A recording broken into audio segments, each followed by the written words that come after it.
Yo, what's up, guys?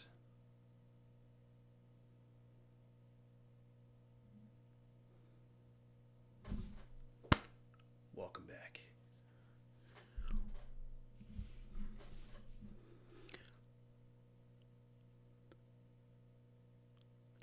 Yo, what's up, guys? Welcome.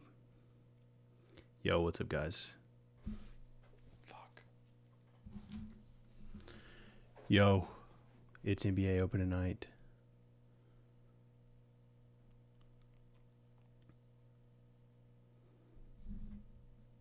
Yo, yo, yo.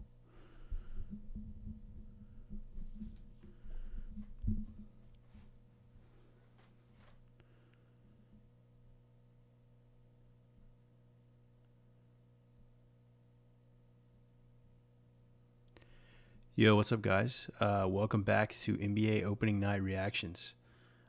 So we're going to get into both games tonight, Philly at Boston and the Lakers at Golden State. But thanks for tuning in. Appreciate a like on the video or subscribe on the channel or some comments, get some community started. Just posting some content, trying to get out there and just try this out.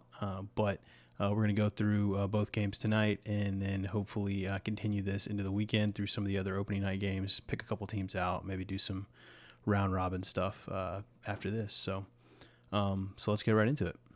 All right, we kicked off the 2022-2023 NBA season tonight with two awesome games, Philly at Boston, the Lakers at Golden State. First up was Philly at Boston. So initial thoughts. I watched most of this game, missed a couple of parts in the middle, but was excited to see both teams because I was very interested in how both of them look to start the season because I think it's going to tell a lot about the rest of their season. So things that I noticed right off the bat, the Celtics really surprised me. I thought with the Ime Udoka situation, him, kind of being caught up in all these rumors and maybe they're more than rumors now at this point, but Joe Mazzulla taking over for him. I thought there may be some distractions there. They had a long season last year. Their main guys played a lot of minutes. I really thought that there was going to be some sort of hangover, and there basically is an excuse with your leader, your coach being out and being some distractions in the last few weeks. Thought there was a good excuse for them to not look super sharp, maybe give this game up late.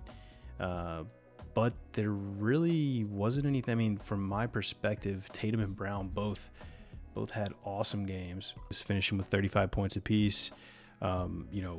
Tatum getting 12 rebounds and 4 assists as well, really picking up where he left off in the playoffs. Jaylen Brown looked good, especially late in the fourth quarter as they were kind of pulling away. The final score, by the way, was 126-117 Boston. They just quickly here to finish Boston's thought. Like, they just really surprised me with the cohesiveness, integrating in Malcolm Brogdon. They at the beginning of the game, seeing some of the guys that they had rotating in, I actually got a little worried. Noah Vonleh was playing a lot of minutes. He ended up playing like 20 minutes. Al Horford, obviously, he's going to probably be minutes managed this year. Blake Griffin was in early. The big man rotation, and obviously Robert Williams being out for a few months, is going to affect that. But still, some of the guys they were rolling out there with Vonleh and Griffin, I was like, I kind of forgot how they're not super deep right now. They're not, last year that was a thing that plagued them in the playoffs, just having to play their guys, 40 minutes. But integrating Brogdon into that, Vonleh really did contribute a little bit. Grant Williams didn't play a lot of minutes. I thought he would play more. I mean, he must have got into early foul trouble that I didn't really notice. I mean, he only finished with 3 fouls, but he was 5 of 5 from the field and 3 of 3 from 3. So, I mean, he really contributed there. It's going to be a contract year for him. He's going into restricted free agency because he didn't get a deal done or an extension done by the deadline yesterday. So I'm sure he's excited about that. We'll see how things go with him.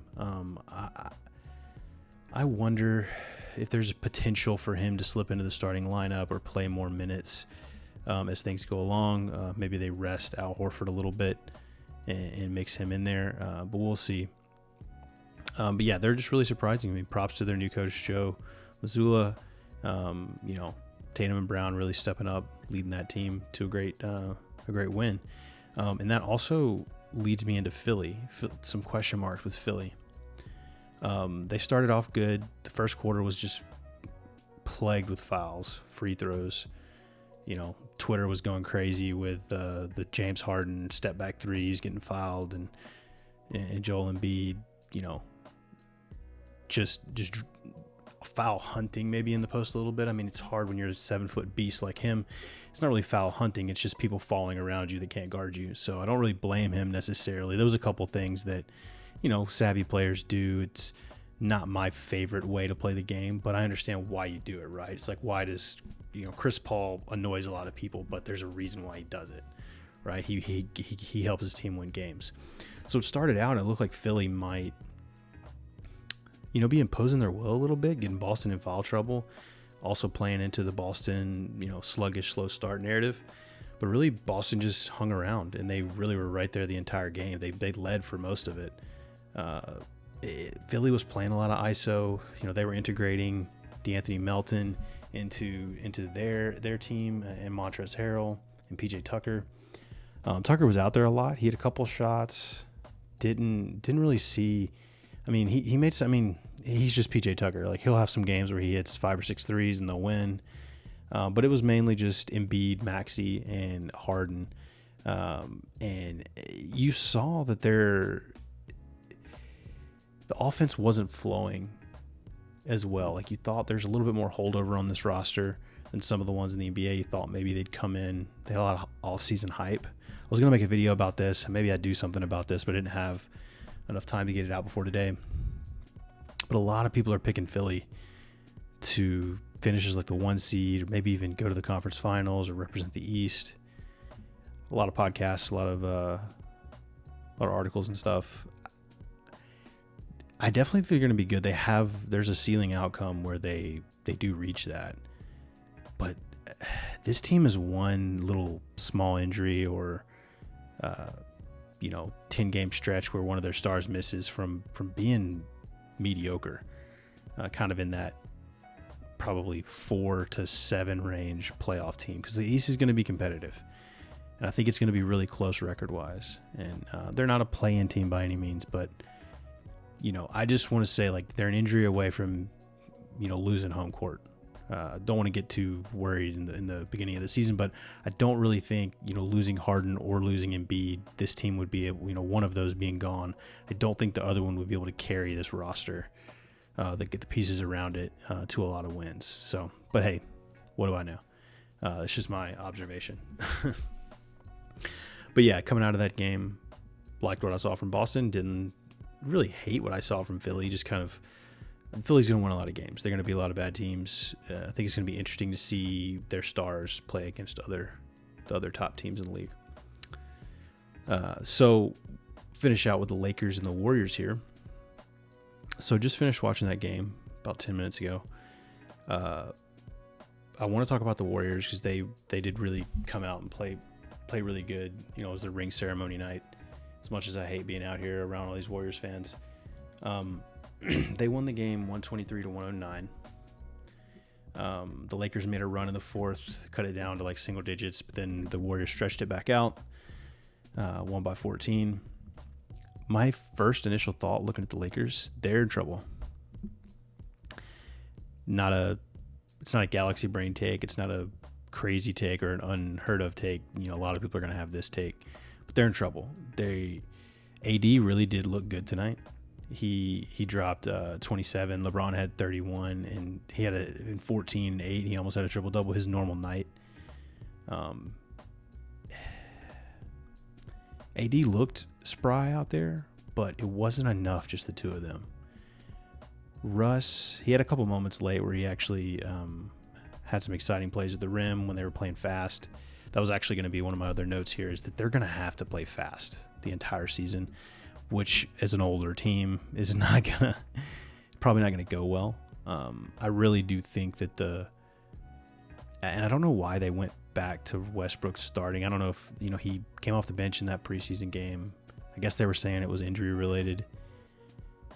they put him in the starting lineup for this game. They had it was LeBron, AD, Westbrook, Lonnie Walker, and Patrick Beverly. I like playing AD at the 5 in the starting lineup, but there wasn't a lot of offense in that lineup. Not even really any shooting. I think they're going to have to bring Westbrook off the bench while he's with this team. They're going to have to bring him off the bench. Just let him run wild when he's on the bench. When he comes in, maybe take AD or somebody off the floor who you may worry about, rolling an ankle or something, playing that fast, and let him go. Let him play 20 minutes a game. He played 30 tonight. I think 20 to 25 is probably your sweet spot, him coming off the bench. Let him get his triple-double. Let him get his, 15, 10, and 10. Let him have some spark on some of these nights. I think that's the reality for this team. Like, the thing is, though, is that there's just not a lot else outside of those three. Beverly hit a couple, hit 1 3. He's just, he needs to be around a lot higher level of talent for him to, and just a lot more speed for him to really do what he's best at. Austin Reeves didn't play much. Kendrick Nunn is somebody who I think, it's not like he played that great tonight, but he's somebody I think could potentially slide in that starting lineup over Lonnie Walker, who really didn't provide much at all tonight. What did he finish with? He finished with 5, 0 for 3 from 3, had a few assists, but Nunn looked. He hit 3 for 6 from 3. He looked spry. He looked quick out there. He wasn't afraid to take an open shot. I think either you switch out Beverly and bring him off the bench, or you bring Nunn into the starting lineup. Or maybe you leave Nunn with Westbrook. I think Cole Swider is going to end up playing more because he's a shooter. I mean, Matt Ryan, who's a free agent who, he doesn't even have a picture on NBA.com right here in the box score that I'm looking at. He played 18 minutes. He only took 4 shots, but he's kind of a free agent. He barely made the camp roster. They signed him a few weeks ago, I believe. He played 18 minutes in opening night. It's kind of crazy. He was out there early. He's going to probably get run. There's just not a lot of – there's some hustle guys out there. That's why I think you could potentially build a fast bench unit around Westbrook. But we'll go ahead and get into the next point. Russ is going to get traded. Even if they did adopt the Russ bench role, I don't think that LeBron is going to sit idly by and let that be the major change to switch their season, because it's not going to get them over the top. Like, is it going to help things? Yeah. But is it going to get them to the playoffs? No. This is a play-in team. Maybe. Like, this is a 9, 10, 11 seed-ish team. Like, this is going to be exactly the same as it was last year, as it is right now. As the roster is right now, it's going to be a very similar outlook to how they played last year. Maybe a healthy AD changes that a little bit, but I really don't see it just with the West the Nuggets are healthier, the Clippers are healthier. There's a lot more middle. That tier 2 of team in the West is going to be a little bit better this year. And even you're going to have teams like Sacramento and Houston. They're going to be scrapping a little bit harder probably than they did last year. And the Pelicans, obviously, better than they were last year. So it's going to be tough. It's going to be tough for them to really get out of that play-in situation. There's no way that they're going to be above a 7 seed. There's no way. As it is currently constructed. So the Russ trade, it has to happen. I believe it will happen pretty soon. The most rumored trade is the Buddy Hield, Miles Turner package. I mean, are those two players better than Russ right now? Yeah. It sucks that that's kind of your only, it's not, it sucks for them, not for anybody else, but adding more shooting, both of those pretty good shooters. Hield, really good. Turner hits shots, rim protects. I think you give AD a little bit of a defensive break there, potentially. And then you give another shooter on the perimeter, because they're going to have to play fast. Like I said, they're going to have shooters out there. You can't have your two Your two shooters be Cole Swider, who I believe was like an undrafted rookie, maybe a late second rounder, and then Matt Ryan, who definitely was a free agent coming off Boston's bench last year. So, yes, but he was undrafted. Swider was undrafted. So you can't have Swider and Ryan be your best shooters. I think bringing Hield in gives them another starter person in that starting lineup. Then you could probably leave Beverly there and sub Hield in for Lonnie Walker, and then Turner in for I'm drawing a blank. Oh, Russ. So Turner and Hield into that starting lineup, I think it makes it pretty good. You can stagger him and AD a little bit. But yeah, I think that's definitely coming soon, the Russ trade. So we'll be all ears for that. I really hope they do it. I mean, it's not the smartest thing to do, the future first and get rid of those, but it's LeBron. I like LeBron. I want him to get one last run at it. So I still don't think that trade makes them more than a play-in team. So it's really, you're splitting hairs. But anyway, quickly on the Dubs outlook, there's going to be a lot of talk about this team this year. There's no reason to go too in-depth on it right now. We'll leave the Draymond Poole stuff alone. The Draymond's video that he released before the game was one of the most more ridiculous videos that I've ever seen. I'll try to link it down below or something. It was just hilarious that they even made a video like that, and then intentionally released it right before the game, like it's some kind of documentary about how you came back from an injury. It was hilarious. That I just can't get over how funny it was. Unintentionally funny, by the way. But they looked good. Their starting lineup with Draymond and Looney, with Steph, Clay, and Wiggins. They're, having Looney, I mean, it worked in the playoffs with Steph. I wonder if the Looney Draymond thing can work full season. They've got a lot of different pieces there. Maybe they don't even play both those guys every day. They already rested Draymond and Clay tonight. They barely played. They played like I'll get back to you in a second on that one. Draymond played 24 minutes. Clay played 19. So they're already not playing starters minutes right now. You got a lot of run with the young guys. JaMychal Green contributed. Wiseman played a lot more. Like, he was out there a lot at the beginning. Then they kind of shifted in some other guys in the second half. But they're really deep. The only guy that didn't get in was Patrick Baldwin, who looked like he was hurt. Moody barely even played, actually. DiVincenzo looked like he's going to give him something out there. Yeah, so this is going to be an interesting team to watch because I think they're going to be good. Obviously, their top-end talent is going to keep them in that one seed conversation all year, hitting the 50-plus wins.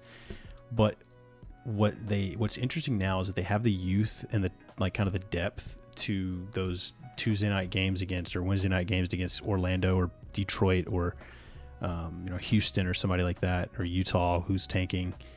Like, those games, instead of having to play Steph 30-plus minutes and Clay 30-plus minutes and Draymond 30-plus minutes, like, you're going to be able to throw Moody and Kuminga and Wiseman and those guys out there and probably beat some of those teams with either sitting one of your stars or letting them play like 15 to 20 minutes and just getting some run in, hitting a couple shots. Obviously, them being on hand in case things got, a little hairy. But yeah, their outlook is great. I think they're going to be probably the best team in the league. Barring injury, I really don't see how, unless one of their top 2 or 3 go down, that they aren't the 1 or the 2 seed in the West. So that's a quick recap from last night. I'll try to get this up ASAP. But like I said, appreciate any love on the channel, any likes on the video, any comments, engagement. Just trying to get kind of a community started here. It's fun. I like posting videos. Just want to have fun with this. And we got the Grizzlies tomorrow night, so that's what I'm waiting for. So anyway, guys, appreciate it. Thanks for tuning in. Subscribe to No Easy Buckets, and I'll see you later. Peace.